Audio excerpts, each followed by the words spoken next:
Hi everybody, Carol here. Welcome to my YouTube channel. Today I am going to be making two Christmas cards that both feature a big jar of cookies. So I hope you enjoy them both and will let me know which one you like better. The cookie jar stamp is a Susan Branch stamp from All Night Media called Cookie Jar. And there it is. And then the first card will have some extra Stampin' Up! Stamps. And the second card will also. But I hope you enjoy. I'm going to stamp off this cookie jar here and go back and color it later. I'm stamping with the VersaFine Onyx Black ink.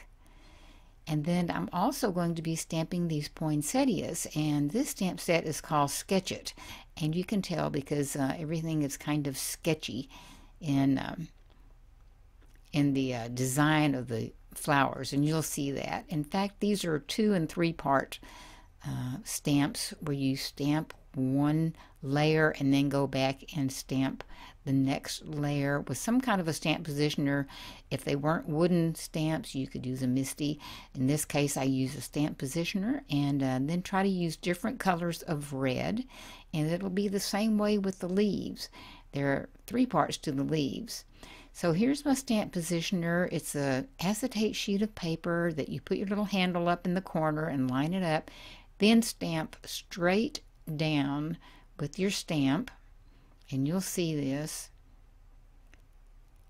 And I've already stamped the base flower. Of course, you don't need the positioner for that, but when you want to go back and layer something on top, which is a darker outline of the flower, you need to line it up there, although this is so sketchy that it's very forgiving if things don't line up just perfectly, because they're not really meant to. It's a sketchy design. So then there's a large poinsettia and then the smaller one, but it works on the same principle as a more solid base and a sketchy outline. And so that's the way this works. I even tried doing the outline with black to see if I might like it. And so you might want to play with your colors. It's a lot of fun. And so I'll just show you what it's like with the black ink. Here's the VersaFine again. And you can see if you like it better or not. A lot of it will depend on what your color scheme is. So now I'm bringing out some greens, and I'm going to stamp some leaves. So the first basic layer doesn't have to be lined up, because it will just be on there free, but then later when you start adding the layers on top is when you need to line it up.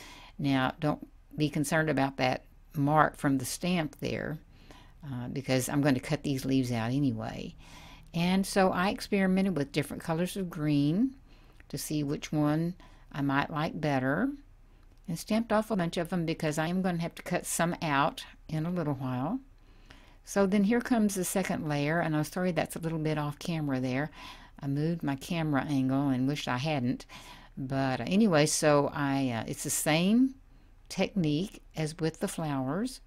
You line your stamp positioner up, the acetate sheet where you want to stamp, where it fits onto the base leaf, and then bring it straight down to get a little shading is what that is. And then the third stamp are the leaf veins, and so you do the same thing. Pick a corner on the acetate sheet, put down your stamp positioner,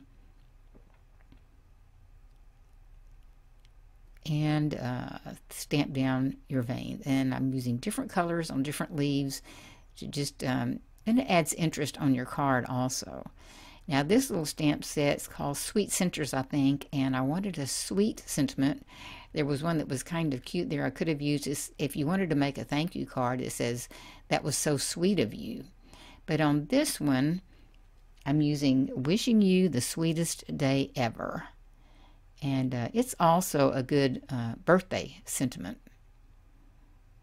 or even a wedding card sentiment. So I go around a lot of my cards, most of my cards in fact, with the neutral ink and a makeup sponge, just to highlight the colors, and even on the white sheets especially, because it gives them a nice dark edge and gets rid of the white edge. And so I put the Tombow Mono Multi glue on it. It becomes repositionable when it's dry, so I set it aside to dry. And then I'm going to do some coloring, but I'm going to cut it very short and speed it up.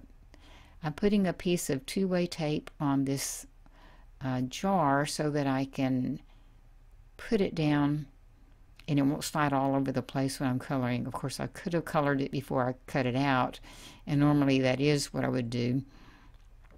And I just wanted to see what it looked like cut out.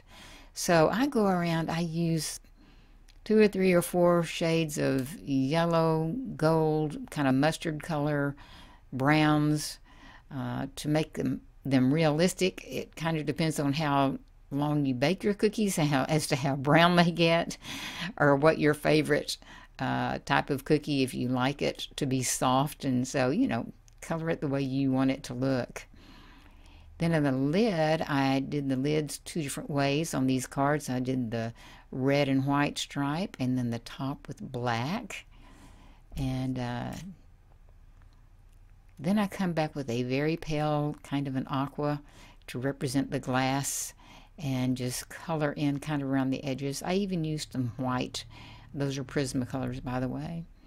And so then it's time to go back and cut out the poinsettias. I'm speeding through this greatly, so you don't have to sit and watch me do that. The large poinsettia, and then the small one, and then some leaves. And I'm going back with some of the gold and yellows to color in the centers of the poinsettia. And then again, I am putting the Tombow glue on all of these pieces, set them aside to dry, and so that I can get them all down. So here we are. Here's the card base. I'm putting the, I always want to say khaki, but Kraft cardstock down. Both of these cards also have Kraft cardstock in common. So I'll put it down, and you can see the edging with the neutral ink. And I had cut that red piece of paper down because I thought it was too large, but then I decided I did want it back the same size, and it gets covered up mostly, the cut line, with what is put on top of it. But I didn't even think that mattered because it just gave it a little interest. So there's our sentiment backed with a black piece, just slightly larger than the sentiment. Here is the small poinsettia with a couple of leaves down the bottom, and then there's so much space at the top. I'll put the large poinsettia at the top with a couple of leaves.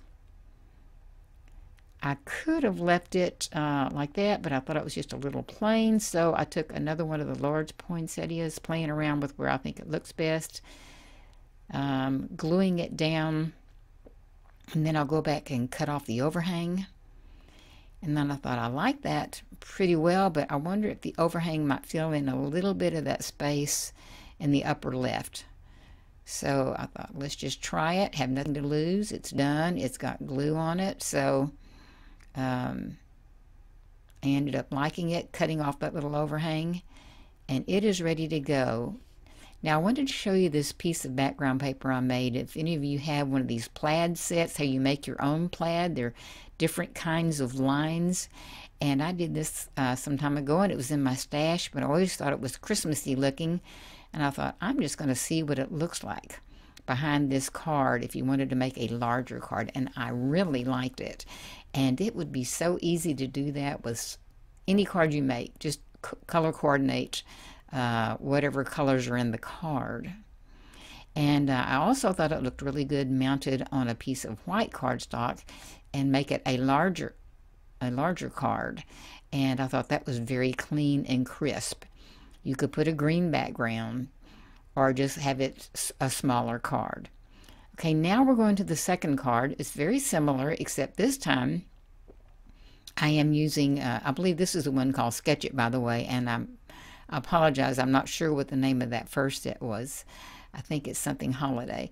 But anyway, this is the Sketch It set, and you can tell it is very sketchy also. So I stamped the wreath, and I'm going to cut it out because I didn't think I could stamp it onto, part of it's going to be on white, and part of it is going to be on the Kraft paper, and so I didn't think the green would show up on either one of those. And in fact, I'm trying to think now, the wreath is actually, part of it is also going to be on red. So again, I just didn't think the green would show up. I almost felt that I had to cut it out. But I wanted to show you what I did on the bow. I don't try to cut them out with the Kraft knife. I literally cut through the so-called ribbon and cut around and come back out, because I've discovered when you glue it down, you cannot tell that you cut through any kind of a line because it joins back together again. So this was a little tedious cutting this out, but it's not that bad because it's worth it to me for the looks. And I went back and filled in with some greens on some of the wreath that either didn't print all the way or had some white overhang on it that didn't get cut out exactly. So that's what it would look like. I'm going to put some glue on the back of the cookie jar and on the back of the wreath. It doesn't have to be solid by any means. So here's the card base. Putting down the red, which is a beautiful Christmas red. Putting down the Kraft.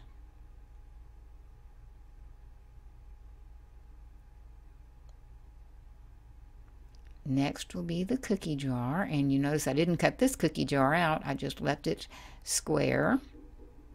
And then here comes the wreath, and since I had cut it in half, I'm holding it together with my long tweezers, just enough to place it. Part of the ribbon falls on the white, part of it's on the Kraft, part of the wreath is on the Kraft and the red and the white, so that's why I thought it needed to be cut out. So it'd all be the same color. Now I'm kind of having to line that wreath up just a tiny bit, which is absolutely no big deal, just takes a second. And the same way with the bow, I have to line the ribbons up. And I decided that I don't want the ribbon hanging down over the jar because perspective-wise, I wanted the wreath to be behind the jar. So I cut off that little tail there that was hanging over the jar. Putting down my sentiment the same way with a little black backing, just a very thin edge. I'll use my tweezers to help me line it up.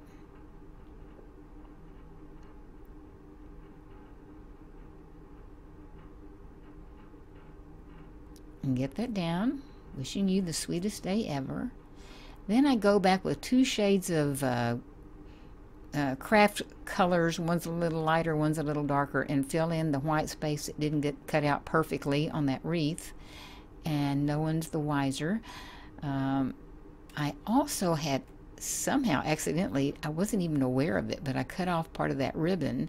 So I just drew an arc with red colored pencils and cut out a teeny little piece that just fit that line. It was amazing how simple it was, and glued that down. Then on the red background, I went back again and colored in some of the white space. Not totally necessary, because if you had a die, a lot of times they leave a lot of white on them around the edge. But it was easy enough to do, and I thought it looked better. So that's what I wanted to do. So, which one do you like better? The one with the wreath, or the one with the poinsettias? And again, the one with the poinsettias could have a bigger background and be a larger card with no problem whatsoever. Frankly, I like them better. I have a favorite, but my husband had a favorite. So we had 2 different opinions. So I think that's kind of funny. So I hope you enjoyed I don't know if that little cookie jar stamp is still available. You might could find it on eBay. I don't know. But it's a good little stamp. I've had it for a long time and used it a lot. So, but again, thank you for joining me today. I'm going to have some still shots here for you to look at, and some videos at the end that you might like to look at.